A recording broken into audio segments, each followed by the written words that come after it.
So let me tell you the mistakes that you have to avoid in the accounts paper. The first and foremost thing is the time factor. Initial 15 minute का जो इस्तेमाल है वो अभी आपने judiciously नहीं किया. Initially 15 minute के दो इंपॉर्टेंट काम होते हैं. एक काम कि कौन सा क्वेश्चन मैं छोड़ने वाला हूँ इसका चुनाव. ये चुनाव आपको दिल में पता होता है कि मेरी प्रिपेयर्डनेस कैसी है. और कभी कभी हम किसी चैप्टर को टफ समझते हैं पर उसमें से इजी पेपर आ जाता है, और कभी जिसे हम बहुत कंफर्टेबल समझते हैं उसमें कॉम्प्लिकेटेड एडजस्टमेंट्स और लंबा लेंदी क्वेश्चन आ जाता है. तो उस वक्त का ही जजमेंट है, पहले से नहीं बताया जा सकता. तो वो इम्पॉर्टेंट है कि आप 15 मिनट एकदम शांति से बैठो, जो कि आप लोग नहीं बैठते हो. Hustle bustle sitting here there, तू इधर मैं इधर, तू इस हॉल में मैं उस हॉल में, और इतनी सारी मतलब चहल पहल में आप कूल माइंड से उस 15 मिनट का इस्तेमाल नहीं करते. तो पहले तो आपको ये सीखना है. उस 15 मिनट में आपको ये चयन करना है कि कौन से क्वेश्चन को मुझे छोड़ना है, और सीक्वेंस क्या होगी. पेंसिल से क्वेश्चन पेपर पे आपको लिखना है सीक्वेंस, कि आपको पेपर करते समय बिल्कुल दिक्कत ना हो कि ये पहले उठाना है, वही उठाना है जो आपको सबसे बेस्ट आता है, ताकि फर्स्ट आंसर में आप पेपर चेकर के माइंड में एक इनिशियल इंप्रेशन ले डाउन कर पाएँ. बचपन से हम सुन रहे हैं first impression is the last impression. तो इनिशियल 2-3 पेज तो कम से कम आपके अच्छे होने चाहिए. ये एक इंपॉर्टेंट चीज़ है. Start with your best answer, not the first compulsory question, and always start with a smile telling yourself फोड़ दूंगा. वो अंदर से आवाज़ आना चाहिए, वो तुम घबराहट में निकाल देते हो. You should smile at your paper and से कि I will do 100% paper, and फिर पढ़ने पेपर में घुसना चाहिए. नाउ ICAI का जो अकाउंट्स का पेपर है उसके जो बेसिक्स हैं वो ये हैं कि तुम्हें टोटल 6 क्वेश्चन आएंगे. उन 6 क्वेश्चंस में से तुम्हें 3 आवर्स मिलेंगे. 3 आवर माने 3 × 60 180 मिनट, जिसमें से तुम 30 मिनट्स हटा दो पेपर चेकर का आना. उसी वक्त वो QR कोड स्कैन करके आपको कभी सप्लीमेंट्री कॉपी लेनी हो, फिर साइन कराना है, कभी वॉशरूम जाना है, कभी आप पैनिक कर गए, कभी आपके माइंड में कुछ एक्स्ट्रा थॉट्स आ गए, आप 30 मिनट्स हटा दो उसके लिए. उसके बाद आपके पास बचते हैं 150 मिनट, और 100 नंबर का पेपर है. 150 मार्क्स मतलब 150 minute divide by 100 mark, 1.5 minute पर मार्क. इसका ये मतलब है कि 10 मार्क का क्वेश्चन 15 मिनट में पूरा पैक एंड सील खत्म हो जाना चाहिए with whatever format you are making. तो आप ये बिल्कुल फंडा क्लियर रखें. और ख़ास तौर पे पार्टनरशिप का क्वेश्चन और कंपनी का NPO का बड़े कॉम्प्लिकेटेड क्वेश्चंस में ये मैनेजमेंट बिगड़ सकता है. तो आप थोड़ा चुरा के समय को चलिए कि जो correct incorrect and true false हैं वो तो फटाफट जल्दी जल्दी हों. तो आपको जो पेपर की समझ है वो बहुत ज़्यादा क्लियर होना चाहिए. There should be no surprise element कि कौन सा क्वेश्चन किस पायदान पर आएगा, किस पेपर का कितने मार्क्स का आएगा, टॉपिक का, ये एकदम क्लियर होना चाहिए आपको. उसके लिए आपकी रिसर्च स्ट्रांग होना चाहिए. सो वहाँ पर जाके कुछ नहीं देखना है, कंफ्यूज नहीं होना है, दिमाग में क्लियर होना चाहिए. 6 क्वेश्चन आएंगे, 3 घंटे मिलेंगे, और मेरा 10 मार्क का क्वेश्चन 15 मिनट में होना चाहिए. इस सभी चीज़ों को आप अप्लाई करेंगे in the coming mock test of accounts. Question number 1 is compulsory. उसके बाद आपको 5 क्वेश्चन टोटल करने हैं, माने बचे हुए 5 में से 4 करने हैं. तो इट इज़ 1 + 4. कल तक भी बच्चों ने पूरे के पूरे क्वेश्चन कर डाले. कई बच्चों ने इतना समझाने के बाद उन्होंने पूरे 6 क्वेश्चन अटेम्प्ट कर दिए. जब आप ऐसा करते हो तो जो लास्ट वाला क्वेश्चन होता है इन द ऑर्डर, वो इंस्टीट्यूट का पेपर चेकर स्किप करता है. तो वो स्टार्टिंग से आपके फर्स्ट 5 क्वेश्चंस लेते हैं. कोई नेगेटिव मार्किंग का फंडा अपने यहाँ है नहीं. तो आपको ये ध्यान रखना है कि फर्स्ट क्वेश्चन इज़ कंपल्सरी, उसके बाद 4 ही और क्वेश्चन करने हैं. तो टोटल पेपर में कितने क्वेश्चन होने हैं? 5. Is that clear? Institute first line में लिख रही है कि वर्किंग नोट्स आर इम्पॉर्टेंट. तो कोई भी आपको ज्ञान दे दे कि working notes are not important, तो ऐसी सुनी सुनाई बातों पे मत चलिएगा. इंस्टीट्यूट पेपर क्वेश्चन पेपर पे लिख रही है तो आप सोचिए कि वो कितना इंपॉर्टेंट चीज़ है. उसके बाद ये ऑलमोस्ट तय है कि फर्स्ट पेपर में वो रीज़न मांगते हैं ट्रू एंड फॉल्स के साथ. तो आपको दिख रहा है कि ये क्वेश्चन अगर 2 मार्क का है तो 1 मार्क करेक्ट इनकरेक्ट पहचानने के लिए है और 1 रीज़न लिखने के लिए है. दोनों के आधे आधे मार्क्स हैं. आप ऐसा नहीं कर सकते कि बाजू से कॉपी से देख लिया करेक्ट इनकरेक्ट और रीज़न ढंग का नहीं लिखा, नंबर नहीं देगा इंस्टीट्यूट. सही आइडेंटिफाई करने पर भी उनको लॉजिक सही नहीं लगा तो they can have a feeling कि ये तो देखा हुआ आंसर है. सो आपको दिल से ढंग से आंसर लिखना ही पड़ेगा, ओरिजिनल. तो ये तो आपको एक तो क्वेश्चन पेपर एब्सोल्युटली क्लियर होना चाहिए। अब आइए स्पीड पर। अभी मैं आऊँगी प्रेजेंटेशन पे, मैंने क्वेश्चन पेपर का खांचा दिखाया कैसा दिखता है। स्पीड शुरू के आधे घंटे में आप करते हैं भरपूर टाइम वेस्ट। तेरे से बन रहा है, तेरे को बन रहा है, इसको भी बन रहा है, दूसरों को देखने में टाइम वेस्ट कर रहे हैं, फालतू की बेफिजूल की चीज़ों में टाइम वेस्ट कर रहे हैं, आराम आराम से राजाओं की तरह पेपर कर रहे हैं जैसे 6 घंटे मिले हों। तो शुरू के आधे घंटे में जिसने लीड ले ली, बचपन में तुम लोगों ने रिले रेस खेली होगी जिसमें 4 पार्टिसिपेंट होते हैं। फर्स्ट लैप में जो लीड ले लेता है वो अपनी टीम को जिता के छोड़ता है, हाँ या ना? तो फर्स्ट इनिशियल बहुत इंपॉर्टेंट होता है लीड लेना, इसलिए शुरू में टाइम वेस्ट करना ही नहीं है। आपको फर्स्ट हाफ एन आवर में ही स्पीड मेंटेन करनी होगी, बाद में जो आप स्पीड कैच करते हो वो किसी काम की नहीं है। तो शुरू से आपको स्पीड मेंटेन करनी है। ये वेस्टेज आपको ध्यान रखना है कि मैम ने कहा है आधा घंटा शुरू का मेरा धीरे धीरे नहीं, ऑप्टिमम स्पीड पे मुझे करना है। उसके बाद आप स्पीड पकड़ते हो, आपका सेकेंड आवर आपका बेस्ट आवर होता है। तो कॉम्प्लिकेटेड क्वेश्चन यहाँ पे आने चाहिए। कॉम्प्लिकेटेड क्वेश्चन का ये टाइम होना चाहिए, लास्ट में कभी नहीं उठाना चाहिए कॉम्प्लिकेटेड क्वेश्चन को, उस पैनिक में वो बनता ही नहीं है। तो बच्चों को ये करना चाहिए कि फर्स्ट क्वेश्चन जो परफेक्ट बने वो करें, लास्ट क्वेश्चन भी वो करें जो एटलीस्ट उनको 50 to 60% बनता हो, और जो बिल्कुल नहीं बनता है ना वो पेपर चेकर को थोड़ा ब्लफ करने के लिए लास्ट बट वन करना चाहिए। बहुत बड़ी मूर्खता है आपकी कि आप लास्ट में सबसे खराब क्वेश्चन करते हैं। टीचर को भी, पेपर चेकर को पता है इसको ये आता नहीं है, या तो आजू बाजू से देख के कुछ भी घसीटा मार कर रहा है, वो नंबर ही नहीं देता। तो आपका लास्ट क्वेश्चन कभी बहुत खराब नहीं होना चाहिए।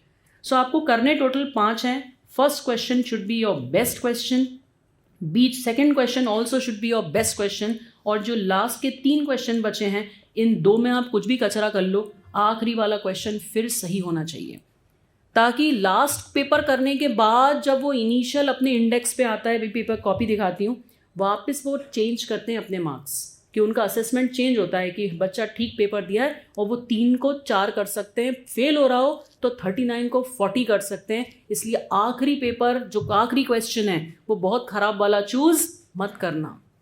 अब तुम कहोगे मैम ऐसा कैसा करेंगे, तो आपको इंस्टीट्यूट ने इतने प्यार से अलाउ किया है कि आप क्वेश्चन 1, 2, 3, 4, 5 आप 5th वाला कर पहले लो, 4 के लिए जगह छोड़ दो, फिर वापस आके 4th पे कर लेना। बात समझ में आ रही है क्या बोल रही हूँ मैं? 5th क्वेश्चन लास्ट क्वेश्चन मुझे अच्छा चाहिए, खराब नहीं चाहिए, क्योंकि वहाँ के बाद वो इंडेक्स पे आके आपका पासिंग फेलिंग दिखता है।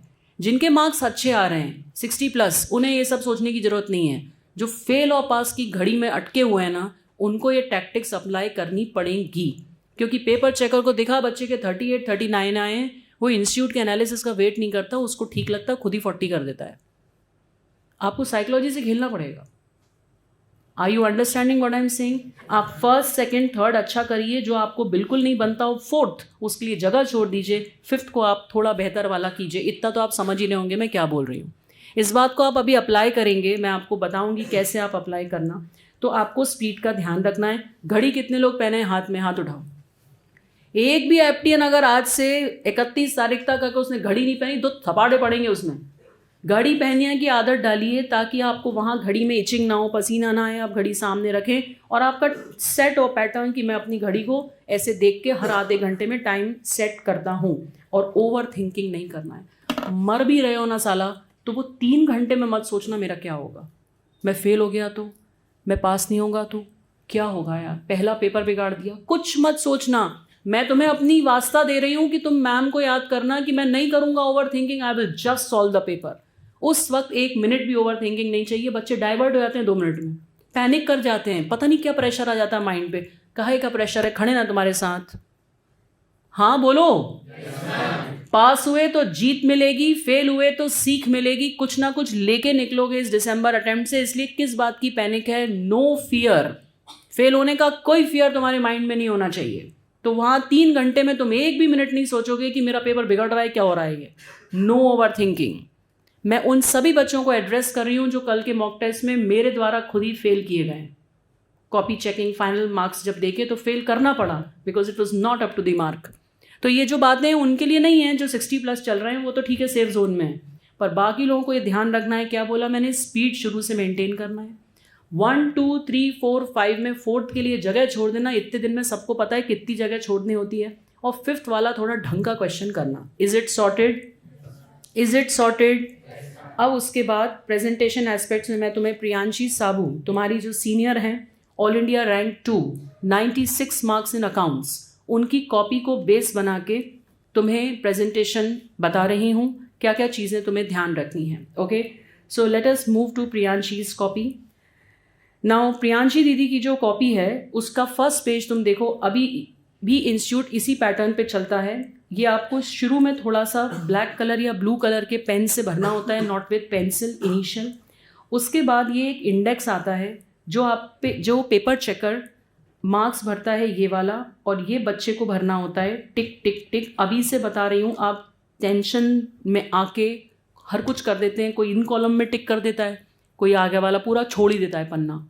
तो इसलिए ये आपको टिक करने हैं. देखिए उन्होंने 5th क्वेश्चन छोड़ा है और बाकी 6 में से उन्होंने 5 पे टिक लगाया है. Is that clear? Paper checker एक बार क्वेश्चन 1 उठाता है तो वो टॉपिक सब पार्ट वाइज मार्क्स वहीं लिखता है, और टोटल लिखने के बाद सिर्फ अगर बच्चा फेल हो रहा हो तो चेंज करता है, अदरवाइज तो वो आगे बढ़ जाता है. अगर आपने इसका डी पार्ट कहीं ई पार्ट बाद में किया है वो नहीं देखेगा, क्योंकि वो तो लिख चुका फर्स्ट क्वेश्चन के नंबर.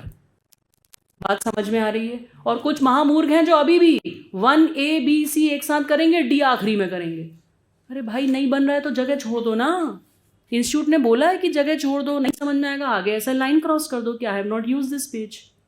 मगर नहीं, हम तो अपनी अकल लगाएंगे. ABC कर लिया, डी आखिरी में करा. जब पेपर चेकर यहाँ नंबर लिख चुका, वो क्यों चेंज करेगा?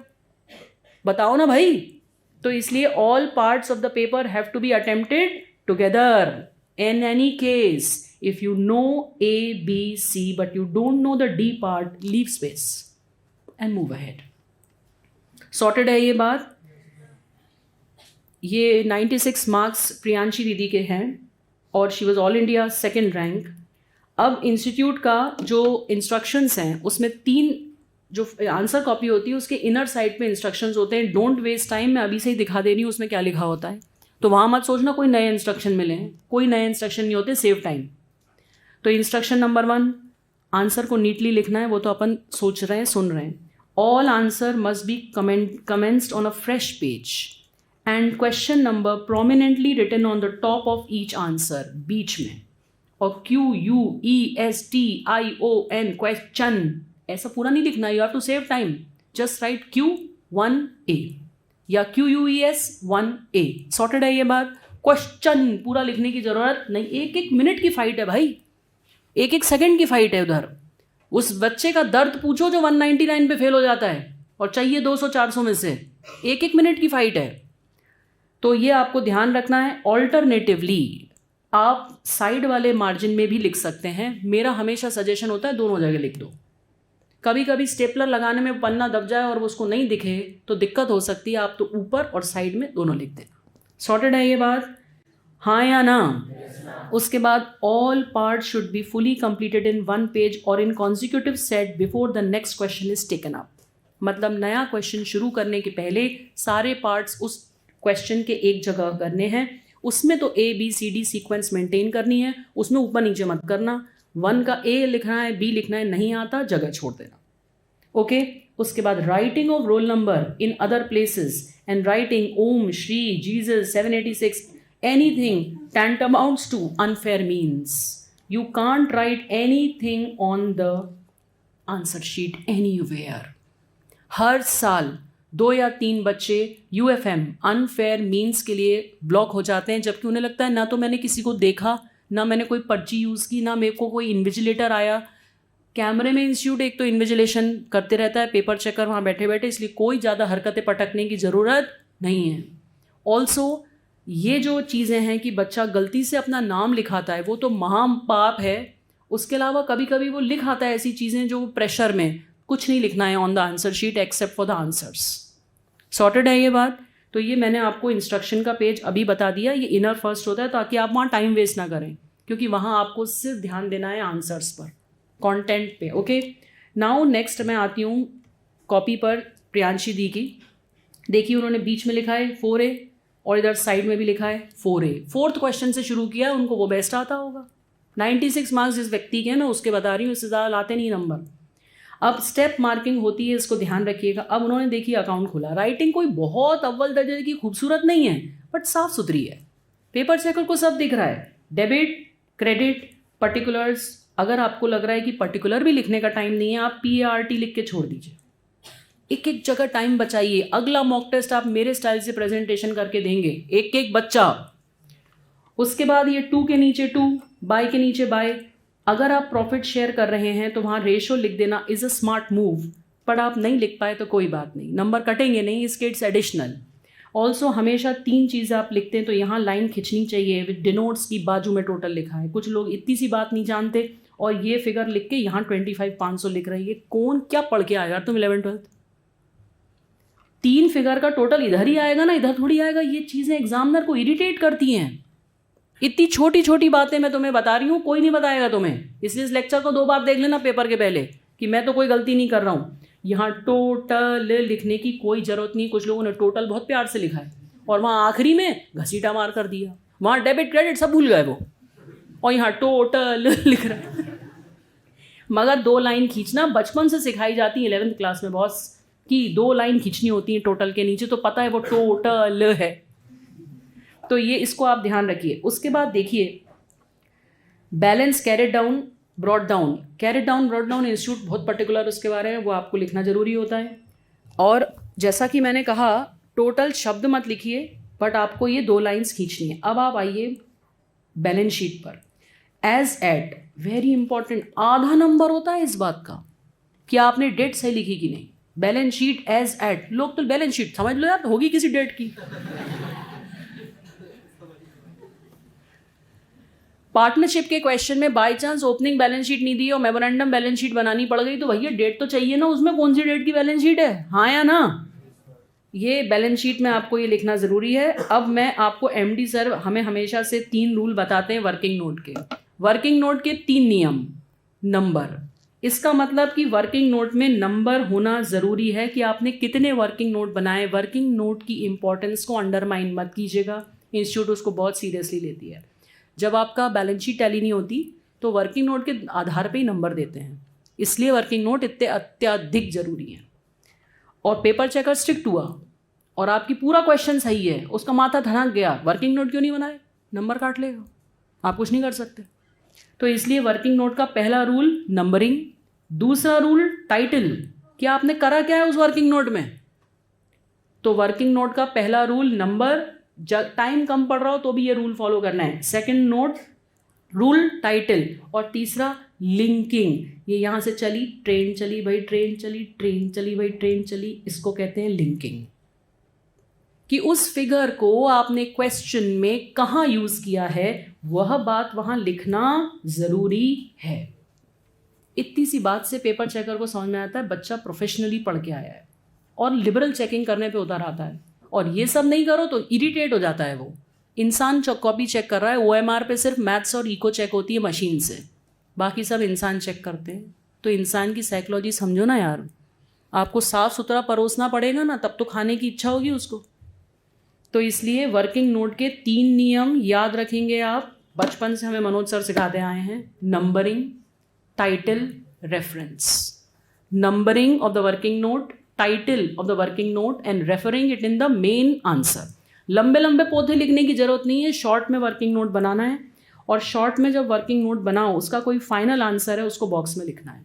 वैसे तो आप balance sheet, trial balance and ऐसे क्वेश्चंस में फॉर्मेट हैं, आपके लेवल पे सिंगल आंसर वाले नहीं है, बट इकोनॉमिक्स में तो आप MCQ वाले हैं, ठीक है।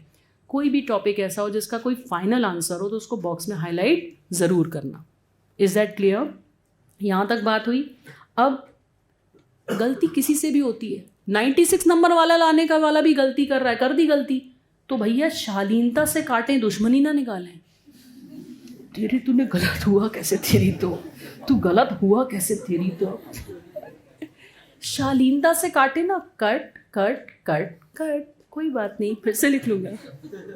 शालीनता से कूटने से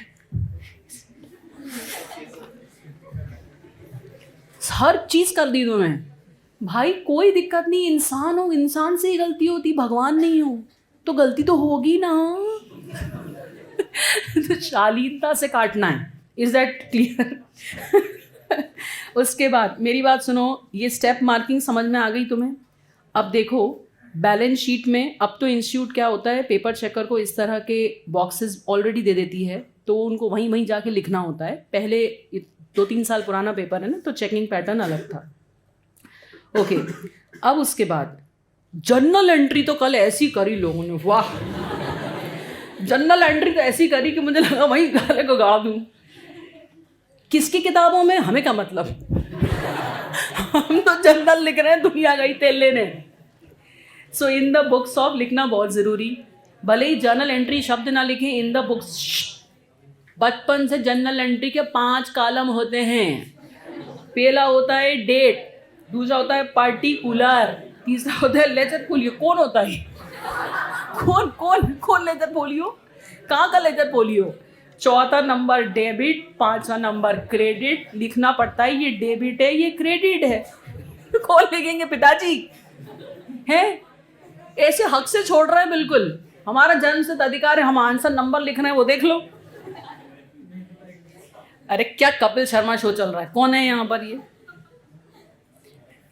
आपको 5 कॉलम ही बनाने, लाइन स्केल से खींचना कहीं ज़रूरी नहीं है। फर्स्ट सेकंड क्वेश्चन में आप लाइन स्केल से खींचिए, उसके बाद अपने हाथों से लाइन खींच दीजिए। लाइन सीधी है और आंसर गलत है, कुछ नहीं मिलेगा। और लाइन टेढ़ी है और आंसर परफेक्ट है, आधा नंबर ही कटेगा। Don't take stress. आधा नंबर भी तब यदि पेपर चेकर बहुत ही टफ हो, मतलब एकदम हाई उसूलों वाला हुआ कि तूने गलत करा तो करा कैसे, तूने फॉर्मेट में लिखा नहीं तो लिखा कैसे, इंस्टीट्यूट की बिरादरी में आने वाला है तू, बदनाम करेगा हमको। आधा नंबर कट। तो ऐसी साइकी वाला एग्जामिनर हुआ तो बात अलग है, अदरवाइज लाइन आप पेंसिल से खींचें, नॉट कंपलसरी। मैं तो सजेस्ट करूँगी पेन से, क्योंकि स्कैन होती हैं आजकल कॉपी 100%। पहले एक जगह पेपर चेकर के घर पे कॉपीज़ जाती थी, आजकल सारी कॉपीज स्कैन होती हैं, पेंसिल स्कैन नहीं हो पाती है।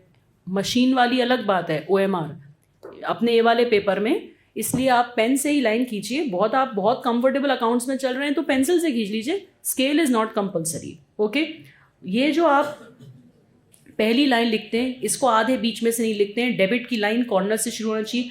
कुछ लोगों ने डेबिट यहीं लिख मारा। अरे भैया, डेबिट कोने में लिखते हैं, लेजर फोलियो से चिपका के, उसका बेस्ट फ्रेंड है वो।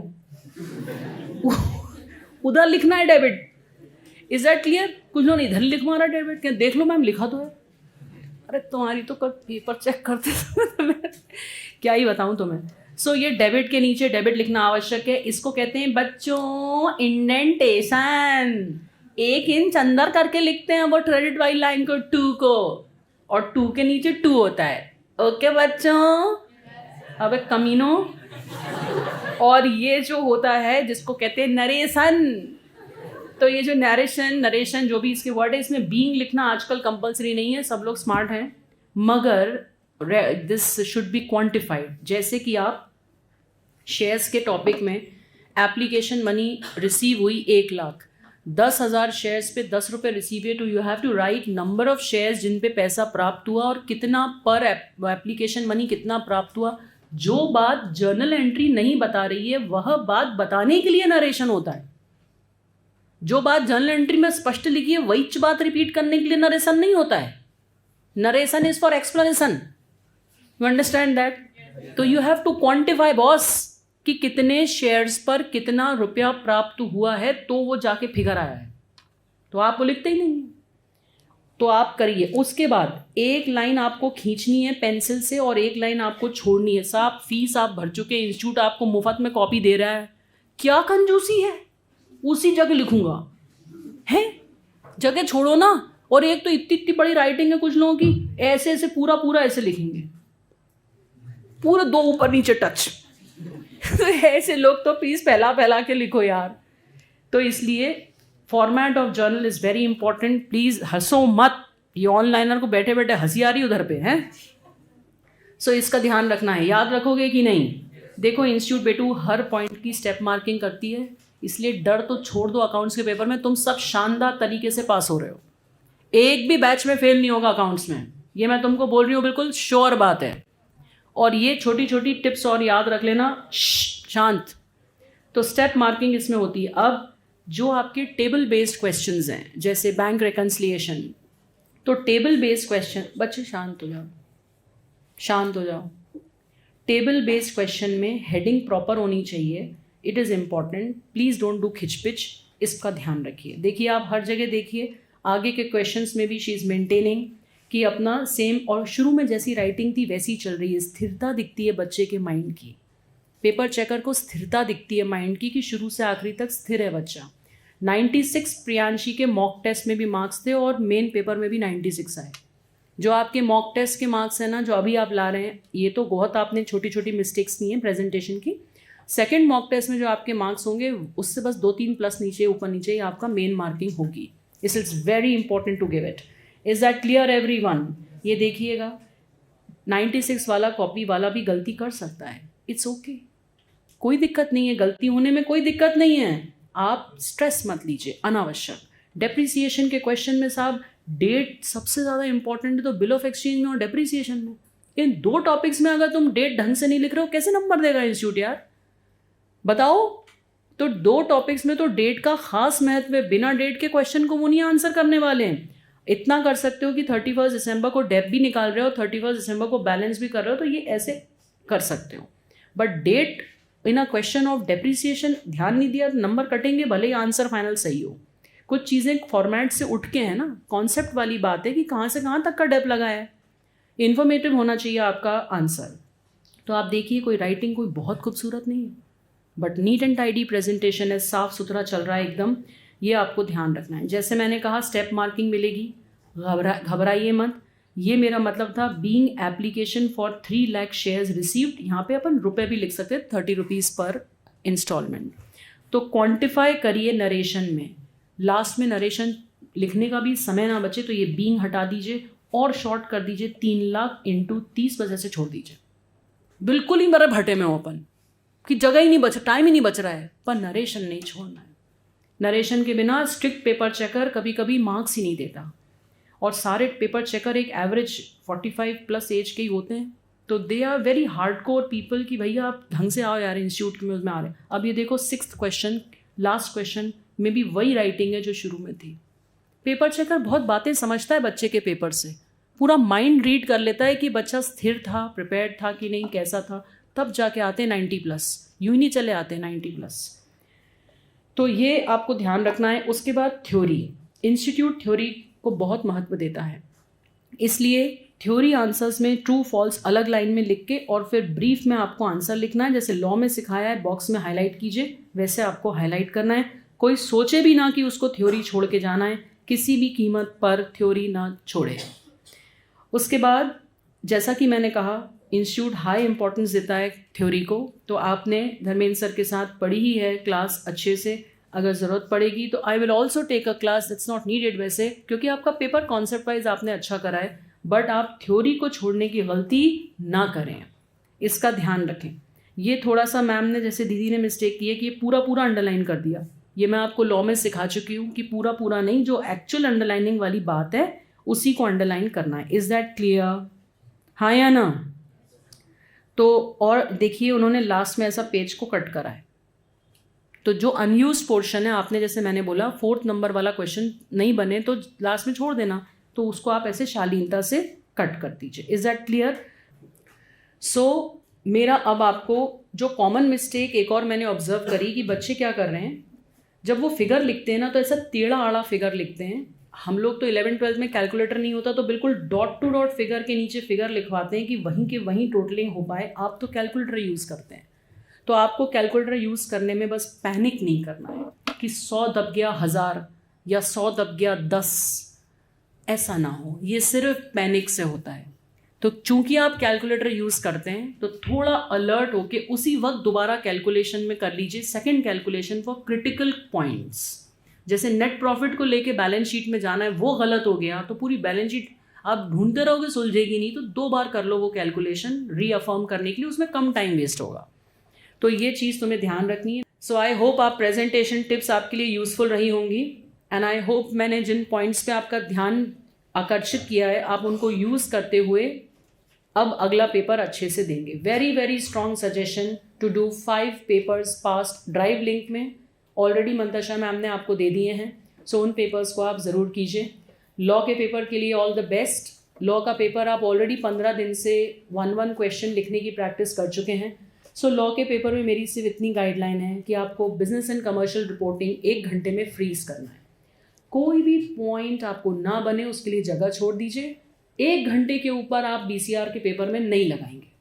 उसके बाद 2 घंटे में आप जब लॉ करेंगे, पेपर बहुत लेंदी नहीं है मगर क्वेश्चंस कुछ बड़े भी हैं छोटे भी हैं, ऑल मिक्स ऑफ क्वेश्चंस हैं। आई हैव एंश्योर्ड कि हर तरह के बच्चे को मौका मिल सके। कुछ 1-2 क्वेश्चन टफ हैं, बाकी इंस्टीट्यूट पैटर्न का ही पेपर है पूरा। अकाउंट्स का पेपर पूरा धर्मेंद्र सर ने खुद बनाया था और लॉ का पेपर पूरा मैंने खुद बनाया है। इसलिए आप ध्यान दीजिएगा कि कोई भी पेपर आप जो दे रहे हैं, आप किस्मत वाले हैं कि आपको हर एंगल से जो हम जज करना चाहते हैं वैसा पेपर वो बनाएं। So please give the paper honestly, all of you. Is that clear everyone? All the best for the paper. इसी तरह के इन्फॉर्मेटिव वीडियोस देखने के लिए हमारे चैनल को सब्सक्राइब करें और लेटेस्ट वीडियोस को सबसे पहले देखने के लिए बेल आइकॉन को हिट करें। साथ ही लाइक और शेयर करना ना भूलें। APT educating India.